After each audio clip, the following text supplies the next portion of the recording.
All right, we are live. This is the Helping Friendly Podcast. I'm RJ. I'm with Megan. Hi, Megan.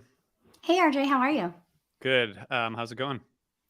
It's going good. It's kind of a busy Saturday over here, but I'm excited to talk about last night's show. It was awesome. Yeah, we're gonna. We have two guests who are together who are gonna give us the rundown of the show. The first we have to do a couple things first. The first thing is that we really love coffee here at Osiris. I'm actually drinking Passion House espresso over ice. So good. There's nothing better than espresso over ice. It is. It's really good. And Hmm. we're always drinking Passion House, and now we have our own blend, which is called Ocean of Osiris. And you can go to passionhousecoffee.com to get the Ocean of Osiris coffee. Use the code Osiris for shipping. But we also have a contest that we're running for the entire summer tour. Um, every show, we're going to give away bags of this coffee every time Fish plays an ocean themed song. So it's pretty loose interpretation. We had a couple entries the other night for sand, which is like, Hmm. that's fine. That works. Um, and we're going to give away 2 bags of our Ocean of Osiris coffee every time. We will pick a random winner, but if you tag HFPod on Twitter and use the hashtag Ocean of Osiris, we're going to pick 2 winners at random every night. And the winners from last night's show are our friend Nancy, who's at China Cat on Twitter. She's actually she's a Philly person, China Cat 29. And number 2 is Ben, who is at the most Sizzlack Experience on Twitter. So they'll each be getting a free bag of Ocean of Osiris coffee. And join along. Just all you have to do is tag Osiris on Twitter and use the hashtag Ocean of Osiris. If you hear an ocean theme song, and again, you can take some liberty with that. And we're gonna have winners every night. So, okay. So the other thing I want to say before we get into this is, well, first of all, thanks for tuning in, and thanks for supporting us here. On Monday, July 18th, we were just talking about this. So there's no Fish show on Sunday. There's no Fish show on Monday, but Tuesday and Wednesday, of course, they will be here in Philadelphia at the Man. And the night before that, on July 18th, we are doing a live show at the Ardmore Music Hall. Megan is going to be there. I'll be there. I can't wait. It's going to be amazing. So we're going to have 3 guitarists, Tom Hamilton, Chris Forsyth, and Daniel Donato. And we have a backing band featuring Andy Cush from Garcia Peoples, Ryan Jewell, and Ron Stabinski of the Meat Puppets. So I'm going to interview each of these guitarists, Tom, Chris, and Daniel. They'll play music with the house band. And after that, they're all going to play some kind of awesome jam. We did an event like this in December, and the closing super jam was just amazing. So we expect this to be really fun. And you can go to osirispod.com/Osiris Live to get tickets. And we have a bunch of other awesome events that we are going to announce very soon. So stay tuned. I just have to say, RJ, Yeah. too, I was messaging with Ryan Jewell and he was practicing and he said it was incredible. He said they were just having so much fun and that the jam's going to be awesome. Oh, that's So, so cool. I'm glad. yeah. I'm glad. It's hard to pull together because each of these guys, Tom, Chris, and Daniel are each going to play songs. So Ryan and Andy and Ron, the backing band, they have to learn a couple songs from each of these 3 guitarists and prep for kind of an open-ended jam with people they've never played with before. So It's a tall order. it's a tall awesome. order, but they're all up for it. So we're really excited about it. Come say hi to us at the Ardmore Music Hall on Monday night because there's just nothing happening on Monday. So No, why it's wouldn't you boring. just come hang out with us? Yeah, and there's no Okay, excuse. I'm driving from New York, so people that's a can good make it. point. If Megan's coming from New York, then Hmm. you can come from Bangor for sure. Okay. Absolutely. Speaking of Bangor, we have friends who are in Bangor as we speak, getting ready for tonight's show, but they're going to talk to us about last night as well. Brian, Heather, Parker, hello. Hey, Hi. RJ, hey Megan. Hey, Brian Hey. and Heather. Thanks so much for coming. Thank you for Yeah. having us. Super excited. Really, really happy to have you all. Megan, there's a question for you from Jordan Shelton. Is this a full-time job, Megan? But Megan, you just happen to have an awesome job that allows you to hang out in the summer, right? Yeah, it's true. I'm a teacher, so I have the summer off. So you are too? What Yes. do you teach? I teach 6th grade English. Oh, that's awesome. I teach Yeah. 3rd grade. Yeah. Oh, So there's- Jordan, I think last night was hanging too. I was on Book Plus last night after the show, and Jordan, I think you were hanging out too. So yeah, you're getting a lot of me this summer. Sorry. Also, so wait, Heather, what grade do you teach? I teach sixth graders. Okay, amazing. Yeah, they're awesome. I have a third grader and going into fourth grade, and Megan teaches third grade, and I just can't imagine what that's like. I can't imagine what it's like to teach any group of children. I've I taught think you third should come grade spend a before day with us, too. RJ. You did? Yeah, I taught years and years ago. I taught third grade. I think that is literally the perfect age for kids. They are still sweet and they want to hug you and love on you, and Exactly. I love that Yeah, age. but they're also very independent and capable. So Yes, not so much at their homes, so more Right. so in school. Well, Yeah. I have to say, just as a general announcement, teachers just do not get enough credit or anything in our society. So, let us use this gigantic platform we have at the Helping Friendly podcast to say thank you, Megan and Heather, and all the Thank you. teachers out there. We do appreciate That's it. awesome. Thanks. Thank you. So you guys, you went to both nights of Mansfield, and now you're in Bangor, and you are. What are your tour plans, and where are you guys from? Like, how'd you make your way up to Maine? So Heather and I live in Alpharetta, Georgia, not far, like 5 minutes from the venue that Fish plays quite often. So we took a couple days to travel from Georgia all the way up to Massachusetts. We caught the 2 shows at Great Woods, and now we're here for Bangor tonight, and we're doing the run about 2.5 weeks all the way through Meriwether. And then because she's a teacher and the schools in Georgia start really early, we have to jump off tour after Meriwether and pick back up for Dick's over the long weekend. So exciting 13 show set for us. That is That amazing. is awesome. I have to ask, and I don't mean to put you on the spot, but is there any chance we're going to see you at the Ardmore Music Hall on Monday? Hey, there's a possibility. Yes, maybe we'll be there. If we pressure you into it enough. maybe. Yeah, exactly. Come hang out with us. I'm just really excited. I want as many fans as possible to be there. So, okay, I guess the first thing is, you went to night one, and we recapped that yesterday. But any quick thoughts on night one, just as the first show of tour? I mean, I loved what you guys talked about in your discussion on night one. There was like so much built up energy, like there always is for an tour opener. And not having been to Great Woods in 6 years, I think the band felt that kind of that old school vibe. They played there a lot, so they just came out of the gun just ready to go, and I think the audience was there. There's been a lot of talk about getting in and out of that venue, and we can attest to the complexities of such.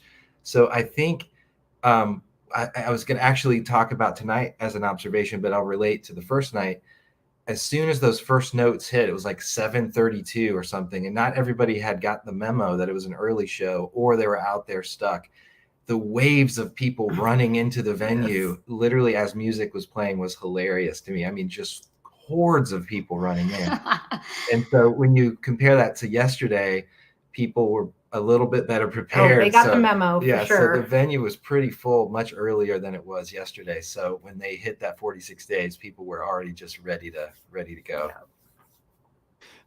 That is awesome. We're going to go into our kind of first segment here, and we're trying something a little different this year. And people who listened yesterday heard this, but the first segment we're going to call the vibe of the show, which is kind of like what you all picked up from being on site that we couldn't capture being on the couch. And this segment is brought to you by Section 119. They are our destination for subtle yet sophisticated merch that allows you to express your appreciation for your favorite music in a comfortable and unique way. I have a bunch of Section 119 gear, and I think the quality and the style and the designs are getting better and better. And they're part of our community. They like to take care of fans. So if you go to section119.com, you can use the code SUMMER22 for 20% off. So let's talk about the vibe of the show. What do you all have to say about that? Well, I think overall, just getting past night one, just super excited, especially coming off from that early spring tour, just getting back at it was so great. It was really awesome. And last night I thought was really great too. Everybody at Great Woods or Infinity was, everybody who worked there was super nice. The fans were super excited and happy. And it just, that underlying rumble and roar that you can hear prior to a show starting. That I just love that. And there was just a lot of that. So I thought it was pretty good. Yeah. Thought it was a cool vibe. Outside in the parking lot was chill and relaxing. And it just seemed the only sucky thing about the whole thing was not our trying to get out of that place. That's it. Yeah. Yeah. The vibe. Had was you guys definitely been to better. Great Woods before? It was our first time. No. Nice. And we've, Heather and I have both been seeing the band for 30 years, started in the early 90s. And so I can't believe we've never made it to Great Woods. Right. I feel like we've been to every venue but there. So for us, it was great because it was a debut for that environment for us. And to meet so many cool locals who have been to Oh my zillions of gosh. shows there was so great to just hear All the their stories that they would talk about Yeah. sneaking into Great Woods, climbing over the fence. And it was fan. And it didn't matter which show it was. It could have been anybody. They're like, we just wanted to see music on a Wednesday. So we would hop the fence. So it was great. It was fun. cool. A lot of Boston accents, which Yes. was Yeah. Wicked smart. I have a Yes. husband from right outside of Boston, so I'm very familiar with that accent. the 25-letter accent missing the R. Yeah. Right. Yeah. Right, exactly. And there, I mean, you'll get even more interesting accents tonight up in Maine. So all kinds of accents on tour. Yes. So tell us about the getting in and being being in the show, because I've heard that I've heard about the traffic there. I haven't been there since I think 2009 or 2010, but was it like getting into the venue itself? Was that a pain as well, or was it more like once you were in, it was, or was it just the traffic getting out? Because I know that's it's that's one road, problem. one way in, one way out. So I think we said the first night people had just forgot because they hadn't been to that venue in a while, or maybe the police had changed the flow of traffic a little bit differently than they were used to. So it was definitely tough getting in the first night. I think yesterday people were better prepared because they had seen the carnage and either came a little bit earlier or they figured out, don't park in that parking lot because you will not be out of there till 2 a.m. You need to go park over there tomorrow. So I felt like yesterday people got in sooner, got settled in, and shakedown was set up super quick, and the vibe of people just hanging out. A group down from us cooked a full 3-course meal in the parking lot. I mean, people really went and set up and kind of did their thing, and then got in at 7:00, ready to go at 7:30. So it was pretty cool on night 2. I think one of the issues was, and they were real sticklers with the 3:30 entry into the venue. So, coming off of, what was it, 495 or one of those roads, it would get backed up all the way from the interstate to the venue. So and so we would get there and we'd have to circle around 3 or 4 times before it was 3:30 and when they let people in. So that was a little bit of a fun experience doing that, but why don't you just open it earlier? Open it at 9 a.m. It would solve all these problems, I don't understand how these venues have been doing shows for 40 years and still don't know how to do it. Yeah. And plus those vendors, the time it takes for them to set up their shop and get stuff, and then they have 4 hours to do it. It just doesn't seem like enough time to do all the things. Yeah. I think that's yeah. I mean, I think there's certain venues that do that, right? Like Dick's, I think the vendors can go in pretty early, relatively speaking. But yeah. Deer Creek. At Deer Creek, they let it. I mean, we got in super early at Deer Creek. Funny thing about Deer Creek, there was no workers there. So in the morning, so you could just go park and start your day. And when the workers showed up, then they would start ushering people in. So that's amazing. Yeah, I know Jones Beach opens at 9 a.m. Oh, that's awesome. Is it really? Yeah. Good to know, Megan. Thank you. Yeah. I hope I'm right. Yeah. So I guess let's just jump to the first set. We want to talk about, just sort of the highlight of the first set, but if you all have a highlight or two from the first set, I'm sure Megan and I do too, but start with you, Brian and Heather. Oh, okay. Go ahead. Well, I think, first of all, I loved everything. I hadn't heard Water in the Sky in so long, so I was super stoked to hear that. I just love it. But I think for me, I just really enjoyed the maze. I know coming from Deer Creek, having the slow maze and then having this one just a little bit, but it wasn't so much, the actual music as it was. I opened my eyes for a second. I'm an eyes closed dancer at shows, so I don't see anything. Brian gets so mad at me. He's like, look at CK5 doing all the things, and my eyes are closed. But I remember opening up my eyes and just seeing Trey and Mike look at each other, and they were smiling and having fun, which is strange to see Mike smiling a whole lot up there. But it was nice. And, you know, Paige just looking like Paige, super happy, and just everybody, they just looked like they were enjoying it. And to me, that's so much what it means to like my heart to hear them play, that they're having fun up there and they like each other. And so I guess the short answer to that, it was Maze. I loved that. So I got a couple first set notes. You know, Trey doesn't always come out with a plan, and he'll go talk with Paige for 5 seconds or go over to Fishman or sometimes look down at his little, you know, like hint sheet that he makes.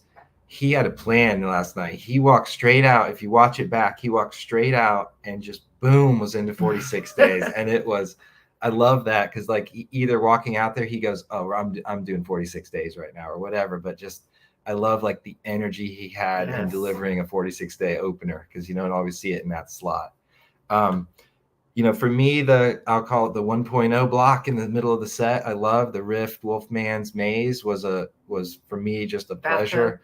And I think if you listen back and you listen to the gap between Wolfman's and Maze, I think Trey was back there talking about what tempo they were going to do the Maze, because it was a long conversation on stage, and I'm sitting there watching them talk back there, and either somebody said, no, let's go back to the regular pace. Come on, Trey, we don't need another slow Maze. Who knows? But they were certainly in some discussion, and then came out and gave us, I guess, what we'd call a traditional or a classic Maze, which was great. But I love that we have to say that now, but that's so funny. I missed that. I was actually was couch touring here in Brooklyn, and I was out in my stoop. My friend stopped by, and I was out for a minute, and I came back, so I didn't see that. So that's awesome to hear.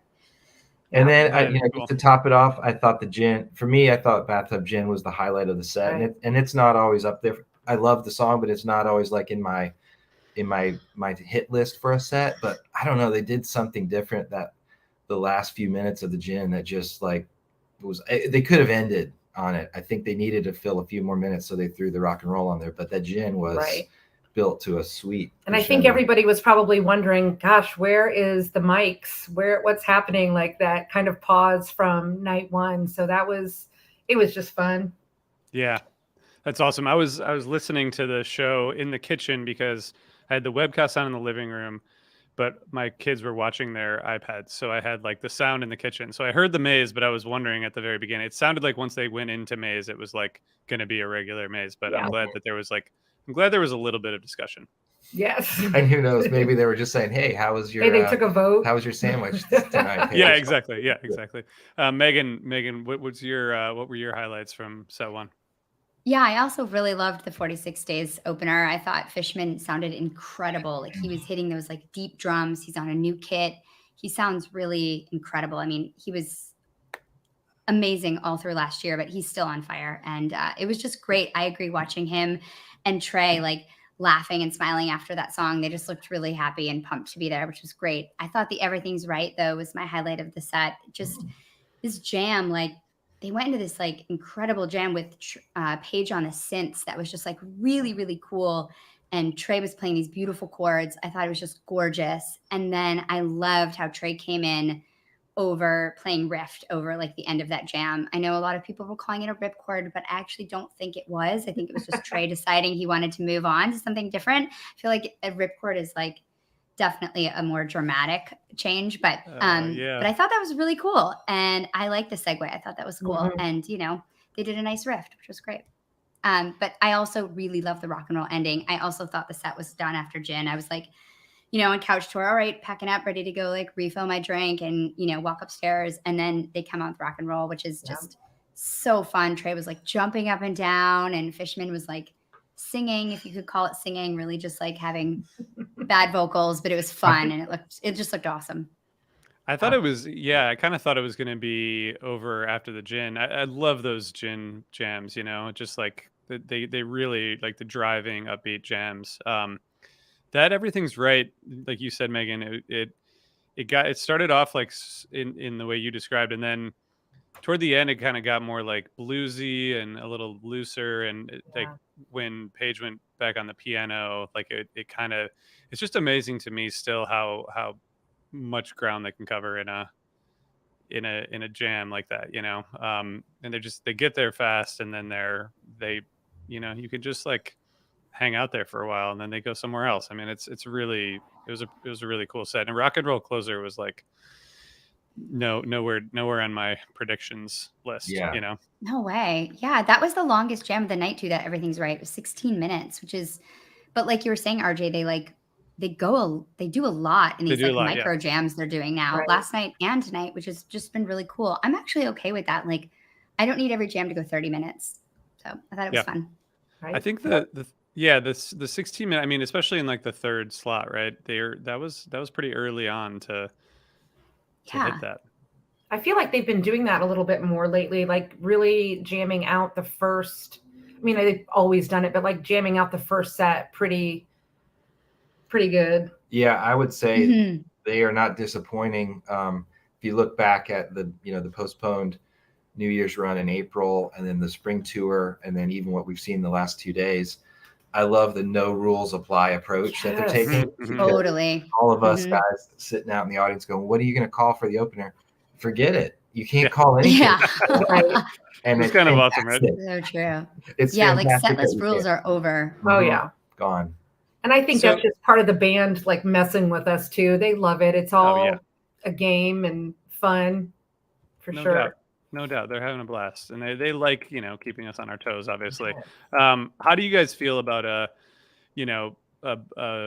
show with a bunch of 10-minute jams, but nothing like, are you guys there for the 30-minute jams, or what's your perspective on I'll say for me, Heather and I tend to do quite a few like blocks of shows when we can. So when you're stringing together like a group of shows, I like some variety, sort of like a mini Baker's Dozen, where you have like a jam night and a regular night. So I don't know that I would personally, as a fan, like to see the big 30-minute jam blocks every night at every show. I kind of like it when they say, no, let's have like, an 8 or 10 song set, but it's full of, some shorter stuff, or we can play and go in and out of something, or whatever their kind of their game is of the day. So for me, it's I like a jam night once in a while, and I like it the other way too once in a while.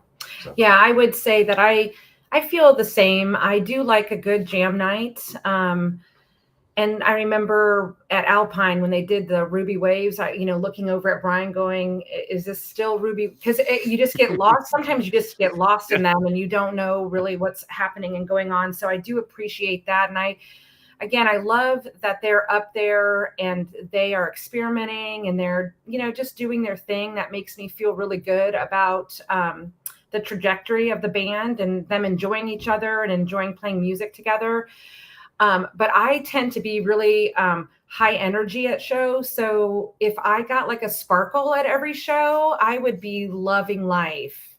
So Fish, if you're listening, go ahead and let's play a sparkle. I love it. I think you're going to get one. I know. I do too. If she had her way, they would open every show. First song, first set would be Sparkle, and it would just set the tone for the entire rest of the show. Yeah, that's a good vibe. That's fair. It's totally fair. Yep. Well, they're obviously listening. I know the whole band gets around before sound check and make sure they're listening to our suggestions and breakdowns. We take what we say very seriously. That's right. Incredibly, it's very serious business. Well, so I guess let's do a quick set break, and I want to hear about your set break. But let's just imagine ourselves taking a quick set break and kicking back with some Sunset Lake CBD. Megan, do you want to tell us a little bit about Sunset Lake CBD? I'd love to. I love Sunset Lake CBD. I think everyone knows how much we love Sunset Lake CBD here at Helping Friendly Pod. Their line of smokable hemp products are awesome. They're for the old deadhead or the young fish fan who loves sparkle, anybody searching for a mellow body high. Smoking CBD has all the benefits of high THC cannabis, but it doesn't have those paranoid and anxious side effects. And there's 9 different strains from this year's harvest, so they really have something for everyone. They've got Hawaiian Haze, which is like really great for an outdoor show, and Cherry Abacus is really good for the end of the night. And all their flower is grown, cured, and trimmed by Sunset Lake CBD farmers. And they are incredible as a company because they really have like a farm to table approach. So they send their products straight from their farm to you. So their shipping is like really fast and you're not paying those kind of like middleman costs. I have been really gotten into the sleep gummies. They have melatonin in them. They're really great for summer tour when you're up late at a show and you can't go to sleep because you're like amped up. Last night I was on Book Plus really late till like 12 o'clock at night and just popped a little CBD Sunset Lake sleep gummy and I went right to sleep. So check them out today at sunsetlakecbd.com and use the coupon code HFPod. You're going to get 20% off all your products. And that's Sunset Lake CBD, farmer owned, Vermont grown. Amazing. Check them out. Jonathan is kicking back per our suggestion. What do you guys do? What do you guys do for a set break? Well, so it's a good question. We, after 30 years with the band, we have a lot of friends all over the country. So Heather, this time around was hilarious. We had a list of all of our different friends from different parts of the country and who was going to be at what, because we couldn't keep track of like who's. Wow. So we pulled up our That's Mansfield. dedication. That is so cool. I love that. That's dedication. And we, we can get into it at some point, but we're captains of the Antelope Running Club as well. So there's a ton of people that are part of the running fish community. And so set break is a good time to go catch some of those folks as well. And try Will you tell us about the Antelope Running Club for people that don't know about it? Oh my goodness. Do you want us to talk about it now? We're super excited about it. Yeah. Okay. So the Antelope Running Club was established in 2015 by Heather Leger. Am I saying that right? Yeah. I always get that wrong. And she and her husband, they lived in Brooklyn for a while and they've since moved to Austin. So in 2015, she wanted to start running and she wanted some accountability because her husband, Eric, was not a runner at the time. So she created this group and put it on all the social medias and all the things. And Brian, you can. Yeah. So, it had a slow build at first, and then the pandemic hit. And when the pandemic hit, several of us were able to jump in with Heather and really sort of amplify the Antelope Running Club's presence in the fish community. And we pretty soon had a huge amount of membership.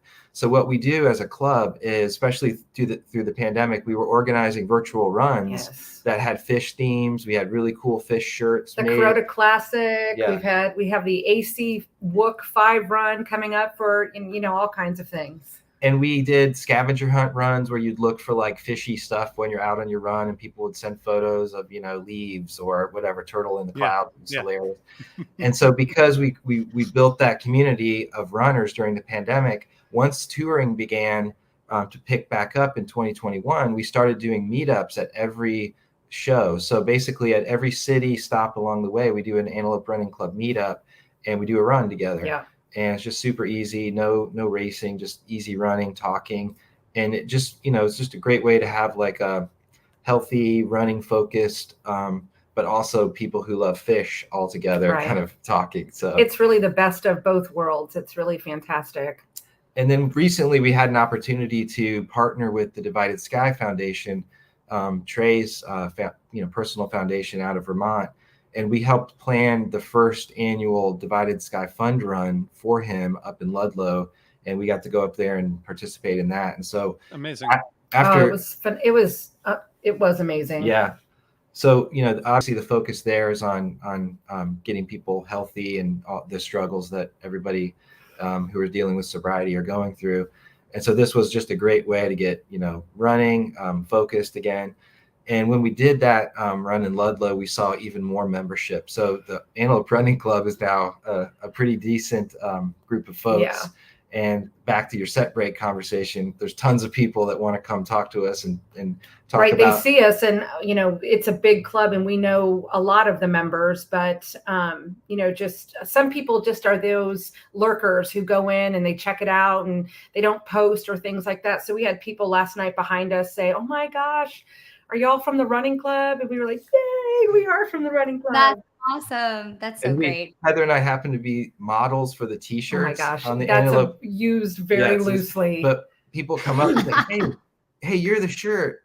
I see you. You're the shirt guy. And I'm like, yeah, I'm the men's shirt model and Heather's the female shirt model. So anyhow. That is so great. You guys are doing great work. That's exciting. Thank you. Really it is. Cool. It's really a great opportunity to be a part of this side of the community. So we're excited. That's amazing. And you guys are on Instagram, right? Yes, we are. Yep. Just check out Antelope Running Club and Facebook as well.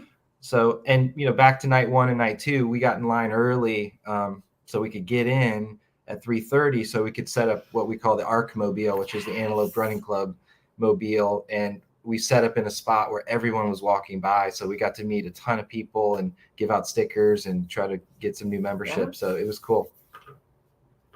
That is really cool.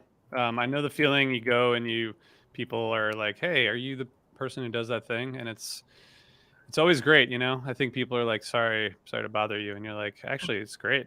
It's great to meet people in the community who appreciate what you do. Yeah, we had a couple people who walked by and they're like, do you have an Ironman club? I was like, no, but you can make one. You can start it. You have a do it. Club. We're just runners. That's awesome. That is so great. Thanks for sharing that. I saw a bunch of the pictures, and as Jonathan said, the comment on the screen. I mean, that was really cool to see. Just to see all the people there and everyone taking pictures of Trey, and that's cool. Yeah. That was a surprise too. So we were equally surprised. Yes. Yeah. Not every day that Trey put a medal around your neck, so that was a cool thing. Yeah. Cool. Okay, so we're gonna jump back into this, and we're gonna go to set 2, highlight of the set. There's a lot going on here, but what did you guys have just in terms of your highlight? So I had a couple thoughts. I mean, we had to hear a mics. Who knew those guys could have waited till Encore at Dick's to play the mics. That's how they think. So who knew when it could come? But kind of like I was saying when set 1. And Trey just walked out and hit 46 days. I feel like set 2, they knew because Mike just came out and just dropped the bomb on the Mike song. So I just loved again that like it was so definitive and everyone in the crowd just went crazy. Yes. Like, here it is. Here's the mics. And then it's really funny to hear the mics into the hydrogen. And if you hear Fishman at the very end of the hydrogen, he plays the same drum beat that they would normally play to go into Weekapaug. And either it's either muscle memory or it's fish jerking with us again. So the first note of Carini comes out instead, and it just was fantastic. So I just like that kind of that moment. For me, the actual highlight of the set was actually the Golden Age. Oh, you stole it from me. Hey, that's what I was going to say. Because it was a highlight. Of course, you're going to like that too. So I'll let you turn on it. I just, first of all, the whole second set, I just love. There's nothing better than a real super dirty Carini. So that was fun to, and just new coming out of I Am Hydrogen. But I'm hesitant to say, like during like the slower, more melodic things that they play, it tends the talking tends to amp up, which is really annoying to me. And I don't understand it. I'm not a talker during a show because I'm dancing. But I thought the I Am Hydrogen was, of course, beautiful as it always is. But the Golden Age, I felt just like came out. And that's the hype I'm talking about, like the fun, like, let's do this. And then I just loved everything about it. But then I actually like the Howling. We saw the Vegas shows, so we have heard it before. But this time, I mean, every time they play shows or songs that they have done from their Vegas runs, they just get better and better. And so I just thought the Howling had that funk in it, which was just so cool and so much fun to dance to. And it just sounded great. I loved it. We were sitting page side, maybe 25 rows back from the stage. And so we had that speaker stack right above us. And I don't know, I assume Gary has the mix pretty equal across the venue, but I just felt like we got so much Page coming out of the speakers. And he, on that Howling, he went to one of his keyboards that is set to like funk to level 11. And it was fantastic. Yeah. Whenever we can get that extra Page, like sound, I'll take it loud all day. Yes. Megan, go ahead. Do you want to jump in? Yeah, sure. I agree. I thought that Golden Age into the Howling was just awesome. I mean, the effects they were using during Golden Age Jam was beautiful and cool. And Howling is my favorite of the new Sci-Fi Soldier songs. I heard it at MSG, and it's just a disco funk dance party, which is like my favorite shit. But I also really wanted to point out the Carini into Blaze On. I thought that the jam that came out of Carini was like really funky and like juicy sounding. It was really layered and just really cool sounding. And they went into Blaze On, but they were just playing the same jam, and Trey was like singing the lyrics to Blaze On over it. And then Paige did the solo, but then they went back to just playing the jam that they were playing with Carini with the Blaze On lyrics over it, which I've never heard that before. And I thought it was incredible. And I feel like the last few nights they've just been using like finding places to land in songs and just continuing to jam. And it's just been really inspiring. And I thought it was great. I thought the whole second set was fantastic. And I think ending with just a great hood was awesome too. Oh, always fun. Yeah. Yeah. I thought Sorry, go ahead. Go ahead, Heather. Go ahead. I was just going to say that I think the golden age is when they really started to kind of like push it in the second set, you know. There was like some good moments before that, but then that's when it really like started to click, I thought. And it was just a really cool jam that reminded me of the Mexico version, which was also like really great from I guess the last night of Mexico. It just, you know, for so long Golden Age kind of like went back to being a song they just like touch on, you know what I mean? And now it's like starting to go deep again, which is just, it's interesting how that evolves.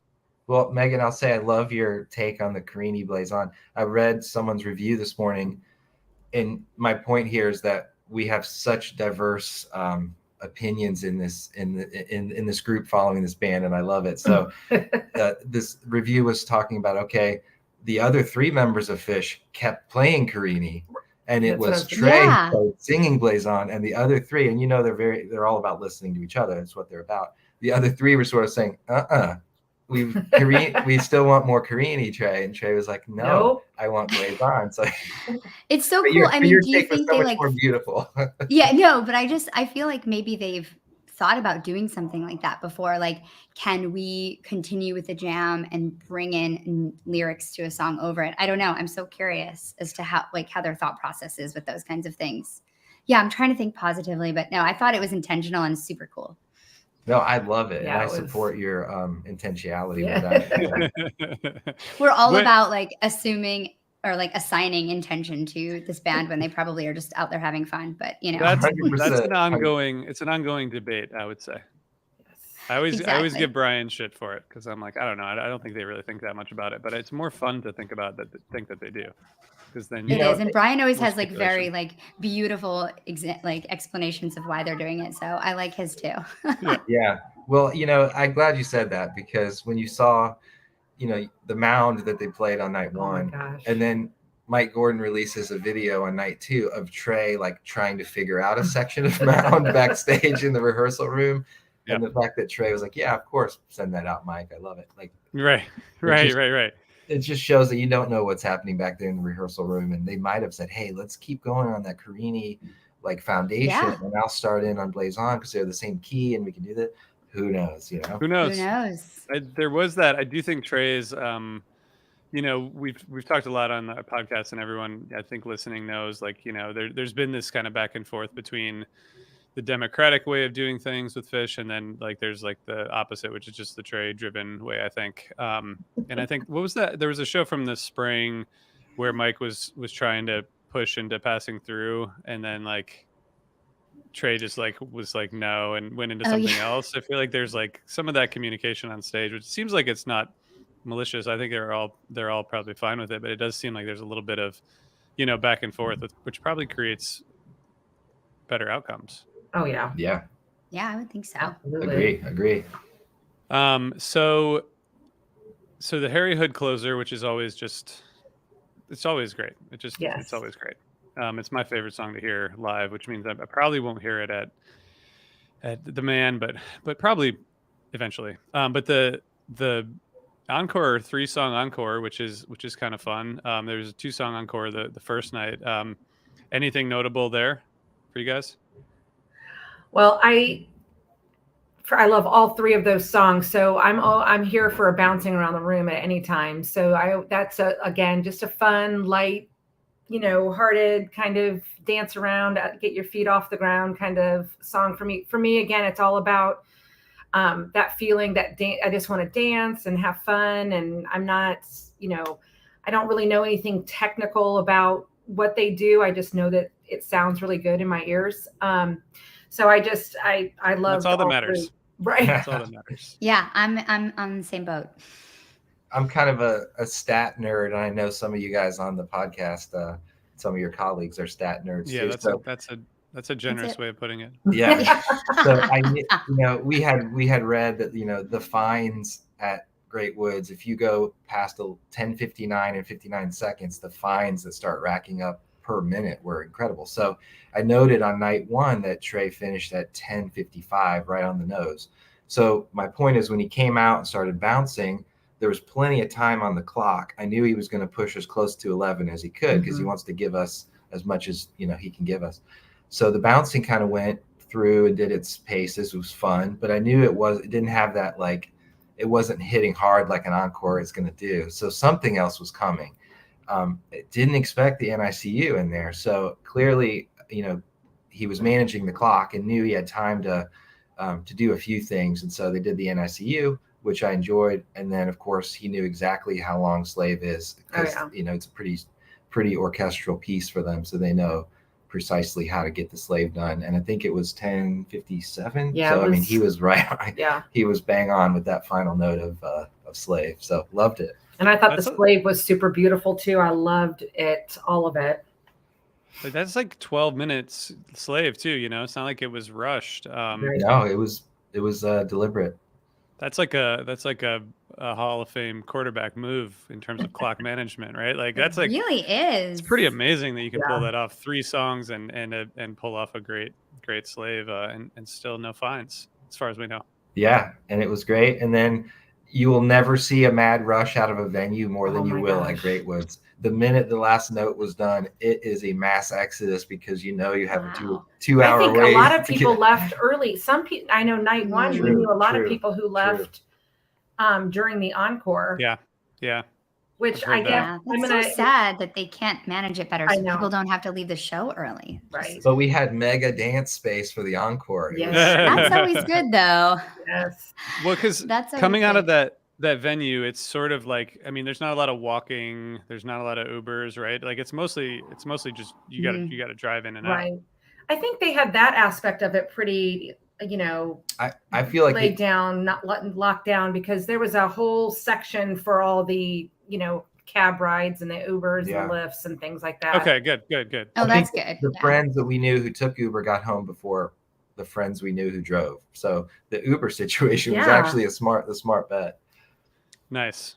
Well, this is really cool. What do you guys think? Like, where you're on tour for a long time, and hope to see you at the Man or Ardmore or both. What do you guys think is what are your predictions or just thoughts about where this tour goes? Well, I think there's a lot of room for fun to be had. The little spring tour, I had my nerd hat on again, and it looked almost like a mini Baker's Dozen in terms of repeats. There was only a few, and not that we as fans should ever expect or deserve that, but it just means that, like, the number of active songs on the rotation is vast. And so this summer tour is going to see a lot of really great music coming out. And the fun part of this band is that we don't know when it's going to come out. So it might be tonight and it might be in Philly. So I think there's just a lot on the table that we're going to be able to enjoy. Go ahead. No, I want to hear your thoughts, Heather. Oh, I was just going to piggyback. Make fun of Brian over here during that first run, the spring run. He was like, "Oh my gosh, it's no repeats." And the first time we got a repeat, I was like, "Are you serious? We can't be in a funk about that. That makes us so, like, we are the most spoiled fans ever, because who gets to go to 13 nights in New York City and not hear a single repeat? We get that in our brains, and we're like, oh, they can totally do that. Then we expect them to do that, and they don't. But I'm just so happy to be seeing Fish in 2022 that I don't care what they play, just because having been to, seeing Jerry Garcia's last show at Soldier Field and in the state he was in, that I just feel like it's just such a blessing to see whatever show they can sing, whatever they want. Just happy to be there, be a part of it. That's great perspective. That's like, I kind of get a lot of shit for saying things like this things like that on this podcast, that I'm just happy to go see them. I have to say critical things or I get yelled at, but that's the best perspective, because, at this point, given all what the band's been through, with the, we've all been through in life, like the fact that we get to still go on but they're playing 26 shows this summer, not counting the spring tour. It's amazing. Yeah. And this was their first time back in Great Woods. It will always be Great Woods to Fish fans, I think. First time in 6 years, I think. Last time was summer 2016. It's cool to see them hitting up these venues that they haven't played in a while, Jones Beach and Great Woods. Yeah, we still call it Deer Creek too. Yeah, Deer Creek. That will always be Deer Creek. Yeah, exactly. I mean, do you guys? This tour has what, like 50 Xfinity centers? they're all Xfinity centers. Yeah. Well, I want to ask you, do you think that are there people skipping Bangor, like to come? We heard chat. Go straight to Philly. We heard parking lot chatter about, like, I wonder if Bangor is going to be the be the heater show, because people could be the sleeper show. Yeah, people will head south again and kind of get oriented for Philly and beyond. But so it was only 4-hour jump up. It was a mix. I heard both saying that they were kind of trek up here, and some who were not. So it seemed like a pretty mixed bag when I would talk to people about it. Mm-hmm. Got it. Have they ever played this exact venue? It seems like it's a pretty new. They have. Okay. I was just reading about this venue today. One of my friends sent me an article. Apparently, until this year, 2022, there were only porta potties at the venue. Wow. That seems crazy to me. So maybe it's the renovation I'm thinking. I think they've they've renovated and enhanced this venue. Yes. So that was what the article was alluding to, that they were excited to present this new-ish venue to their fans this year. Because it's the same. Did it used to be the Darlings Waterfront Pavilion or whatever? Yes. Yeah. Got it. So they turned it from like a pavilion into an amphitheater. Yeah. With the full. Yeah. It's actually kind of rectangular. Bathrooms. It's not like a typical, clamshell shape. It's like more rectangular in shape. It's kind of interesting. So we'll see that one in a little bit. That's awesome. Cool. I'm excited to see pictures and hear about it. But just back to your comment for 1 second. I reframed my thinking recently, and I think we can do this in life about anything, but we can also, after 30 years of seeing a band, we can reframe it. When you look around in the audience, there's someone there who that song is their song that they've been chasing. And so even if you're like, oh, the Wave of Hope didn't do it for me, there's probably someone there that Wave of Hope is like their thing, and they've either been chasing it or, it's their moment. So I think just thinking of our fan base as a larger ecosystem, and that there's somebody out there that like that was their thing. Right. Exactly. I think that's a great point. It's so true. Megan, continue. What else do you have? What else do you have to say on that? I just agree. I think both of you said that really well. I think that we're all just so lucky to be getting anything we get, and it's all gravy at this point, and we're so spoiled, and this band just continues to deliver on a level that just always impresses me. I think that our bar is like so high for what we expect from this band. It's like actually unbelievable. But it's so fun, and it's so fun to talk about and dive into and meet people. And this tour is just going to be so great. I'm just loving that I get to talk about it with everybody all the time this summer and meet so many new people, and really appreciative of you guys coming on, and super excited to meet you in person someday. Oh my gosh. Thank you so much. Oh, sweet. Oh, sorry. Did you guys see that? Yes. Don't tease us, RJ. I know. Sorry. Show me my seat. For those at home who are listening, I found an artist rendering, is what it appears to be, of the main Savings Amphitheater. That's gorgeous. But like is you that said, water around? like you said, Brian, it's sort of like it seems narrow or something. Yeah. I mean, I'm sure it'll be fine. And that the stage thing, like if it looks kind of like see-through or something. I mean, it looks awesome. Right. I'm sure it'll look slightly different from this CAD drawing, but it still looks like a cool spot.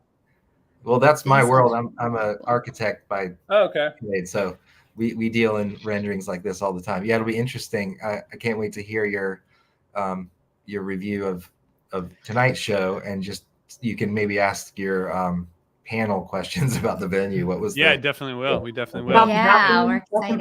Yeah, the bathroom. Yes. Bathrooms are important. Some people don't use them during shows, but I do, and I think they're essential.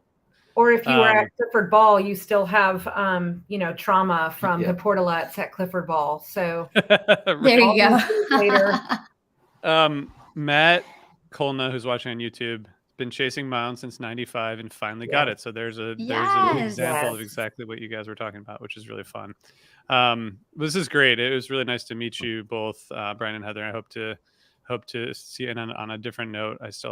Neil Landry still has nightmares. I assume he's talking about Clifford Ball. Yes. Clifford Ball, yeah. The portalettes. I get it.